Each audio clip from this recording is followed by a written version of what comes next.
And now, it's time for another Dice Tower review with Tom Vasel. Hey everybody, I'm Tom Vasel, and I was very excited when I first heard about Cloud City. Now you might think, oh, well obviously it's because it's about Star Wars. No, it has nothing to do with Lando Calrissian. This is just a city that's into the clouds.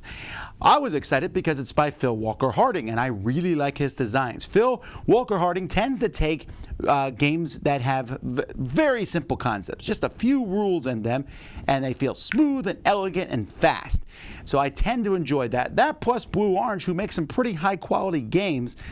Anyway, I was very intrigued to try this one out. Let's hope I enjoy it.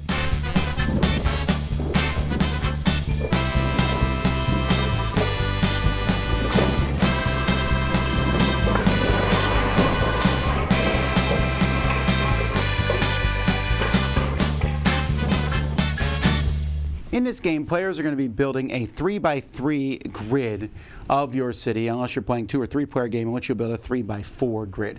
Each player will start with a tile. There are 4 starting tiles, and you get a starting tile based on the number of player you are. So number 1 gets this, number 2, 3, and 4. Once you take your tile, you're going to put on the buildings that match the colors. So there are 3 different size buildings in this game: blue, green, and brown. And you can see that they have different heights on them. Each player is going to start with a handful of 3 tiles. You'll have the rest of the tiles here with 3 tiles face up.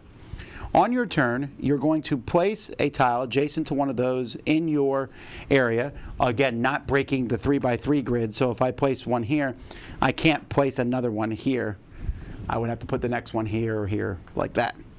Once you place it, you automatically are going to put the buildings on it that it shows, and then you may build bridges. Now when you build bridges, there are various bridges for each of the colors, and in this case I want to build a green bridge. That one is too long, so I need to get a shorter one here. So I'm going to look for the length bridge that I need, and here it is. It's the length 2 bridge, and I'm going to connect these buildings. You don't have to build a bridge, and there are some rules. You can't go over an empty spot, so if I have one from here and here, I can't build a bridge across an empty spot. There has to be a tile underneath each spot. I can't cross bridges at the same level, and each building can only have 2 bridges built from it. So for example, I might build here next time, and then I put a blue one there and a green one there. So once again, I can build another connector 2 here, and then I'll build a really small connector piece down here. Now this building here has 2 connectors to it, so it can't have another building placed on it. While later on, if I put this one here, for example, and place these 2 buildings on, I can build a longer connection between the brown ones because they go over the rest. So I'd put that longer connection like that. And that's what you're going to do until your city is finished.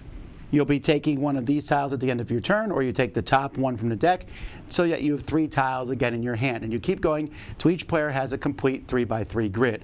Once everyone's built their 3x3 grid, scoring is pretty easy. You simply will take off all of these walkways that you have, and you'll add the points on each one. And they will go from 1 point from the smallest to the longest one, which is worth 8 points. Whoever has the most points is the winner. Now, you can also play with these cards. These cards can be played, and one of them can be placed out, and it will add some sort of rule to the game. So you're going to look at each one. So this one, for example, if you have the most blue buildings, you're going to get an extra 6 points. This one here is the minimalistic one, and in this one, the solo buildings, you will lose 2 points for each building that doesn't have any walkways to it, in which case that would have been really bad for me in this particular instance. So here you get 3 points if you create a loop. So you want to have a closed circuit if possible. So you'll just play with one of these, and you could even play with 2 of them for a more exciting game, it says. The game comes with a little insert here which holds all the tiles, so they fit in here. It also holds all the different walkways like that. It's an okay insert. The tiles themselves are fine. I almost wish they had shown maybe a different way between the different colors, like a different background on them. Not a huge deal. The buildings themselves are nice plastic buildings, and they look different. even with the different heights, so I kind of like that. I think they work fine. The pathways fit nicely between them. So it's kind of a neat visual effect. It's really cool looking on this. Now, the game says if you run out of a certain length of building, then you can't use that one anymore. And that will happen, especially with the shorter lengths. If everyone is trying to make a bunch that have shorter lengths, these will run out. So when you play, you're going to need to set these out, I think, in groups and piles so people know, because the game does have a bit of a take that, oh, I built this before someone else could, and you'll run out of a tile. And so you need to know exactly how many are left. These cards are a little thinner than I would prefer. I guess they did that to differentiate them between tiles. They used the exact same back as the tiles. I would have used a different back. But other than that, it's fine component quality. I enjoyed Cloud City. It's a really simple game. It also scales really well. Like I said at the beginning, Phil Walker Harding's games are pretty simple. In this one, you play a tile, put the buildings, connect them, and go on. To the point where I would never play Cloud City without those extra bonus cards, because they give you kind of a focus for the game. Oh, I want to create loops in this game. Now, what you're trying to do in this game is you're trying to build long pathways, and you want to do that. Those 8 ones are really long, because each one, like the length 1 is worth 1 point, but the length 5 is 8 points. So they jump up considerably as they get longer. So you definitely want to get those points, and higher buildings are better than the lower buildings because they can cross over the other ones, while the blue ones at the bottom will bump into other things. So there's some pretty basic concepts here. So you take the different rules. Oh, I want to make loops this time. Oh, I don't want to have any buildings without any connectors to them. I like that, and in fact, I wouldn't mind if there was an extra 10 of those other cards. This is not a complex game by any means. There's definitely interaction in the sense that there's a race almost to grab some of the connection tiles. And also, don't look at the 3 tiles that are sitting there face up, because you'll say that one's perfect for me. It has the green and the blue buildings in the right position, and please don't take it, please don't take it, please don't take it. And Susan takes it. But it's also fast and simple enough it doesn't matter. The box itself says 30 minutes on it. That is a very accurate thing. It could even be shorter than that once you know what you're doing. It has a good look to it. Even if you lose, you're going to look at your 3x3 or 3x4 grid and be like, yeah, I built that.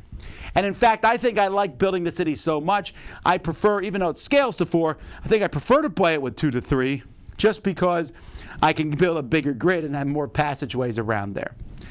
Once again, Phil Walker Harding does a great job. This is almost, well, I shouldn't say almost, it definitely is what we would call a gateway game, a game that's really easy for people who have not played many games to jump into and play. I could play this game with pretty much anybody and it will go over well. But as someone who's a pretty diehard gamer themselves, I also enjoy it because the simplicity sometimes is a refreshing change of pace from rule books that are just really long and drawn out. This is one that's really straightforward.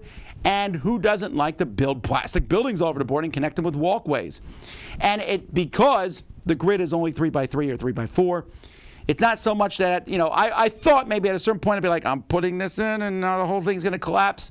But because your grid is so small, that's just not going to happen.